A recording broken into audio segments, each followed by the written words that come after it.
Hello, welcome back. My name's George, I'm a reseller, and I'm doing something a bit different today. Sometimes I do hauls, I do charity shop videos, all that kind of stuff, but every now and then I do something a little bit different. And I've done one of these before. It's a reaction to an eBay scam, and it was on This Morning, a TV programme on ITV in the UK, and I heard about this, but I haven't followed it. I feel like it's 2023. You shouldn't be scammed unless you literally are giving your things over. Was one of the many NHS staff who worked tirelessly on the front line throughout the pandemic. So when Eileen Allen discovered that a motorhome of her dreams on eBay last month, she absolutely loved it. She thought she'd finally be able to treat her family to a much-needed holiday. But sadly, things weren't as they seemed, as the advert Eileen saw was actually part of a sophisticated scam designed to steal thousands of pounds from Eileen's bank account. After losing money to the scam, Eileen is now on a mission to warn others. She's here today to share her story alongside our scam expert, Jenny Radcliffe. Welcome to both of you. I mean, it's absolutely devastating when you read this story, but let's just go back in time because you'd been working so hard and you just wanted to treat your family to a holiday so they didn't have to spend too much money. They could go to a motorhome and enjoy a holiday. We found this motorhome on eBay. They didn't reply, so I rang the mobile number that they'd given. So she said, you know, I'd sooner a family have it, enjoy it. Lost my husband, we can't use it anymore. I bought it off my neighbour. I paid the 7,800. He sent me an email as a receipt. There's another girl involved, Jacqueline Crawford, she lives in Northern Ireland. So who is she? Did she get scammed as well? In the same time I got scammed, she was being scammed by the same people. You know, you read some scams and you go, oh, how did you walk into that? It was so sophisticated, but also so simple. The fact that they didn't reply to you, you then got in touch with them direct, and that's where the scamming can... So that's their plan all along, right? Yeah. So they're telling you to go outside of eBay. There's your red flag, first off. Anything else, if any company or seller say, oh, I can sell you it outside. No, you can't do that anyway. It's against the terms and conditions. You can actually report them and they'll get kicked off immediately. Calm. I hate scammers. Let's carry on. Yes. So they're using mobile numbers so you can contact them out of sight. So that's one of the main things. But since it happened, I paid 7,800. She sent me a receipt. She told me where it was being stored. The reason why we couldn't go and see it because she was an old woman. Her son George, through his work pattern. Also, if you're buying something that is that valuable, 7,800 for a deposit, see the item first. Arrange a meeting to check the item first. Don't care what it is. I mean, you can see the tentacles of this, how much bigger it was than just this one incident and how well rehearsed they were. They were ready with anything that Eileen had to say, probably because they've done this scam hundreds of times and practiced it dozens of times, and when it's fallen down and someone said an objection, now they know what to say. So pretend that she was crying, you know, visualise that she's crying all the time, and she's done this to Jacqueline, so she's got Jacqueline to pay a further 5,500, and now she's ringing me, so she's been crying an awful lot through the night. And then she says, the thing is, because it was slow, the money going through, I was ripped off by the gypsies, you know, a couple of years ago when I was selling the further motorhome. So she said, and I'm so frightened. That's what she said? Yeah, this is what she's saying to me. So I'm so frightened, I'm going to give you the money back. So send me your bank details, I'm going to give you your money back.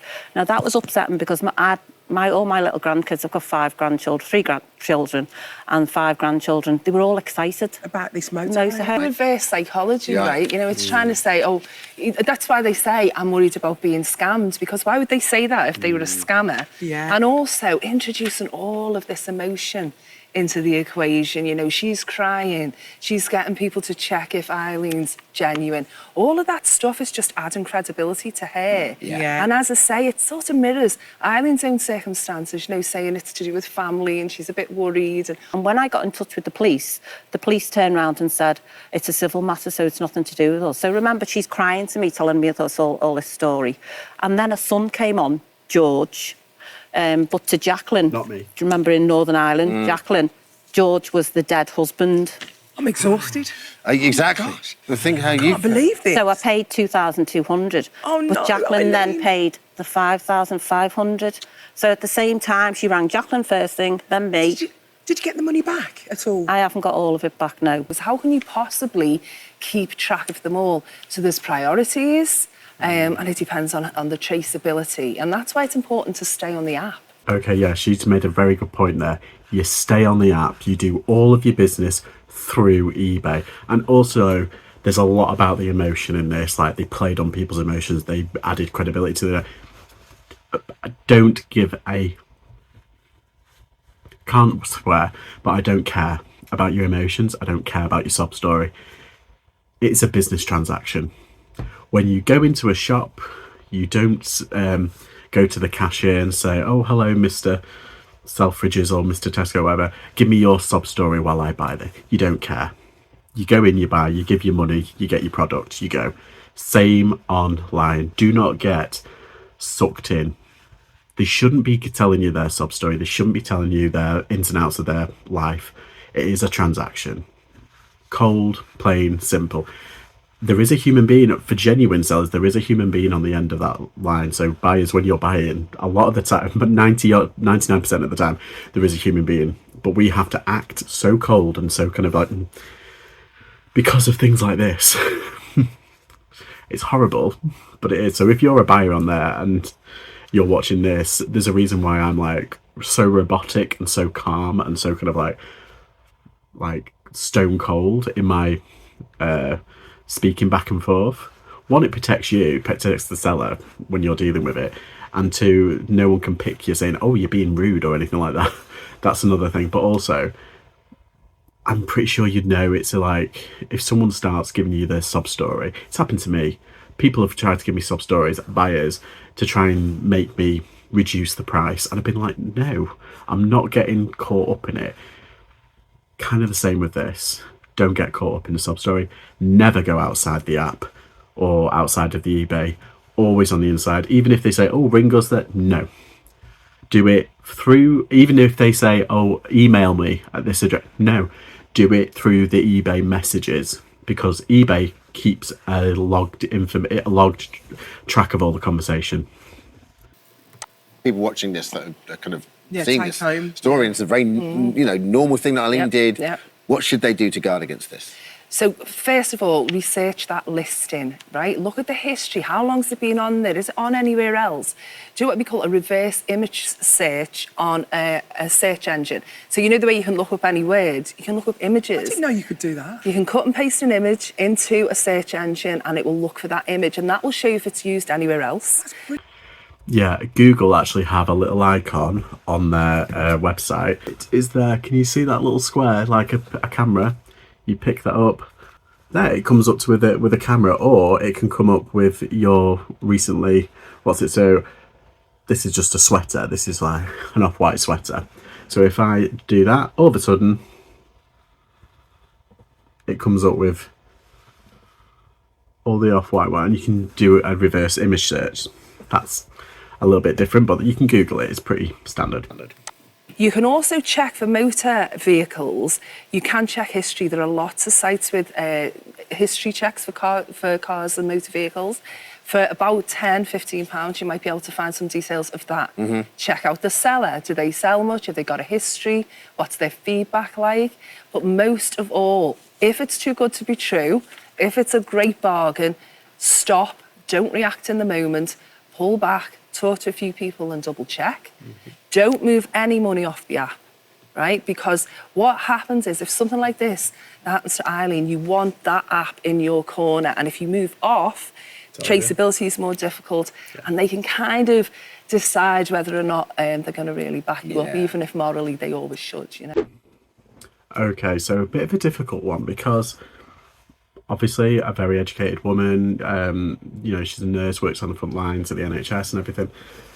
Yeah, it can happen to everyone. The reason why I'm doing ones like this is because everybody's susceptible to scams. It doesn't matter if you're in your 90s, and it doesn't matter if you're in your 30s and you're a tech wizard.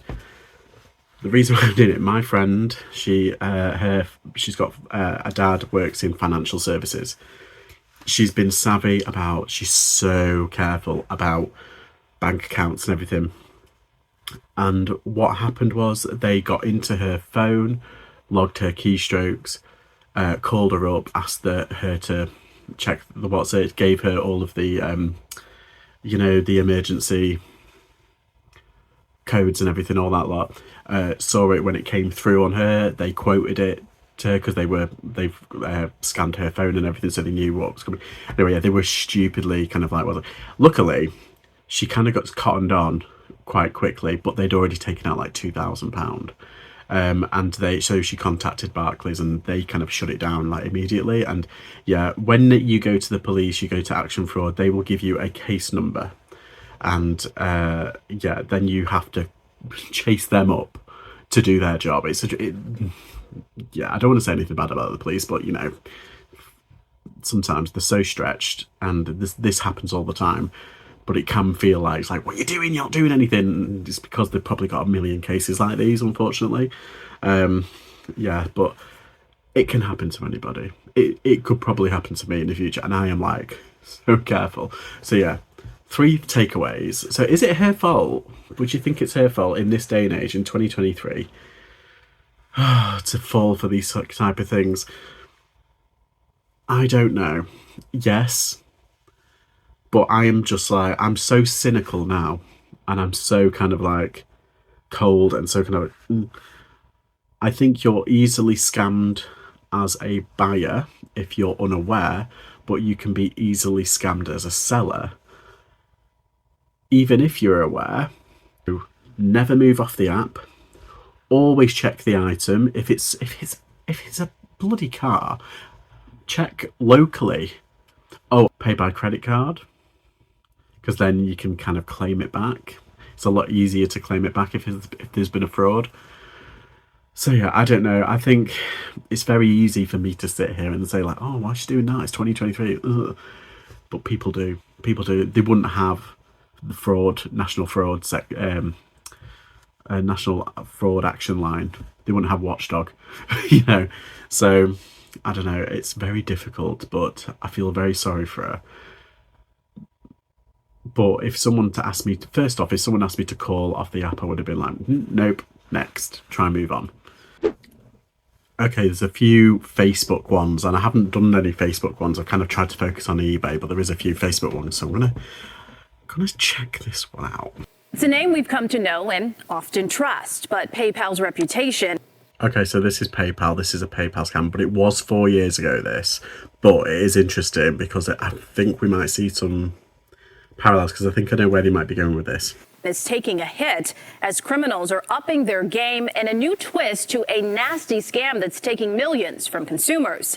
CBS 2 investigator Dorothy Tucker reports on what you need to watch out for with PayPal. They're some of the hottest sneakers on the market. Polo and Nike, Adidas. Indica Mosley and her brother Charles own a lot of them, so when the 2 college siblings needed extra cash, selling the sneakers was a solution. We pay a lot of tuitions, so we figured that we would give our parents a break and kind of try to, help out with groceries and gas and do stuff on our own. They listed 23 sneakers on an app called Bump. In the blink of an eye, they had a buyer willing to pay nearly $3,000. Their reaction? Excited and eager. So when the buyer suggested the siblings get off Bump, avoid the $180 service fee, and use PayPal. No.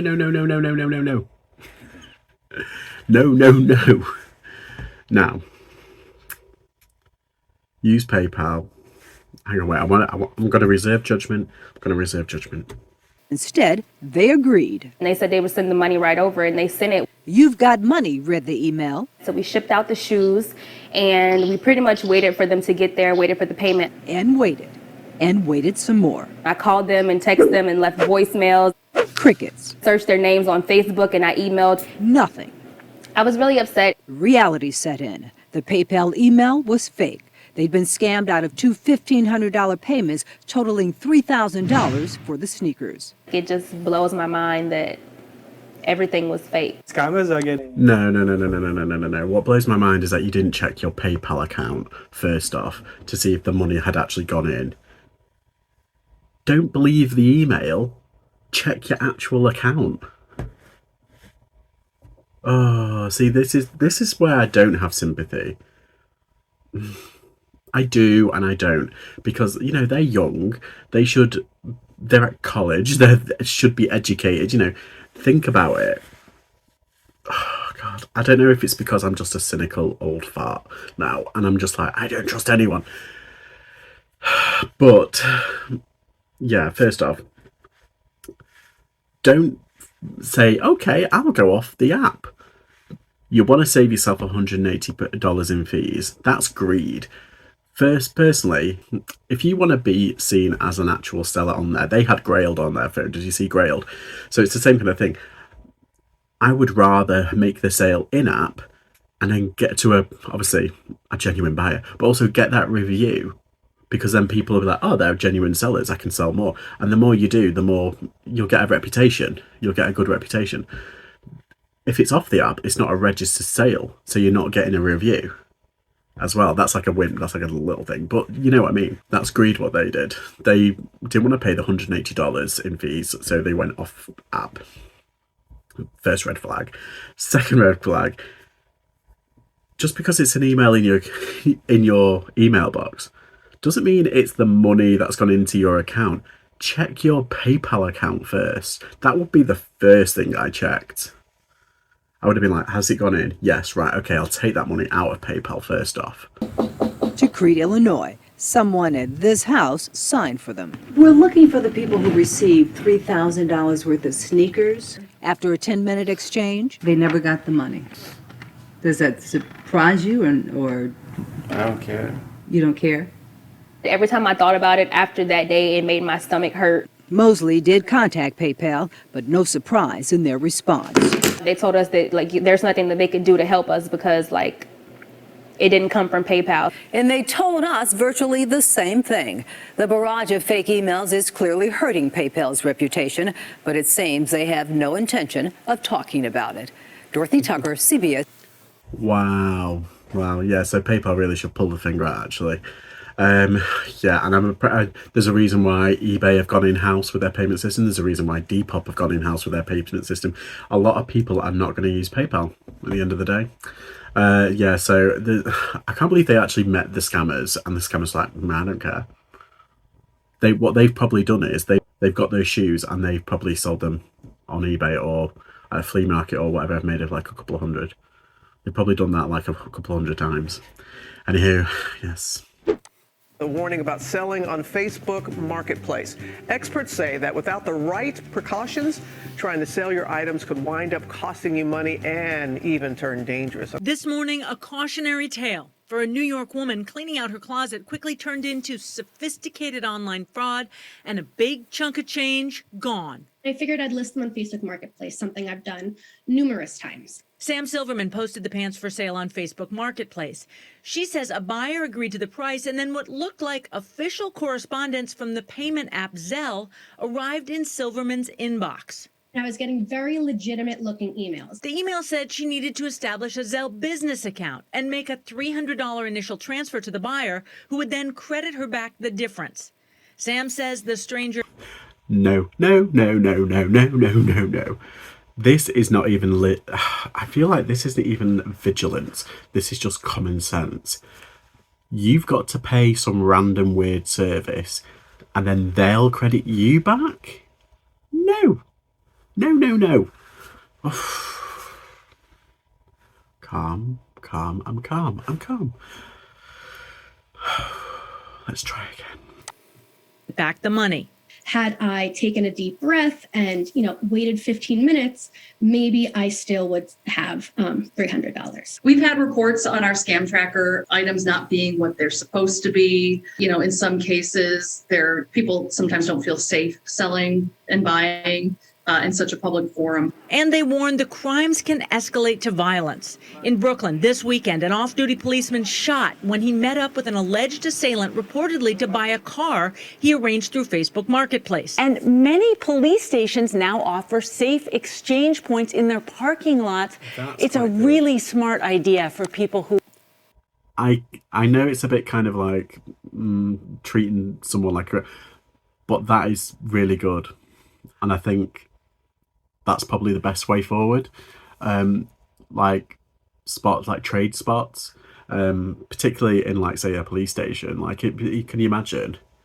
Like, scammers won't try anything. I mean, trying to shoot up somebody in a police. I mean, come on. So yeah, I think. Plus, then you got witnesses, you got CCTV and everything. And if you say like, oh, I'm at Starbucks, and they say, oh, come outside, I'm just outside. No. Come inside Starbucks, pick up your item in front of people. Do not get lured outside.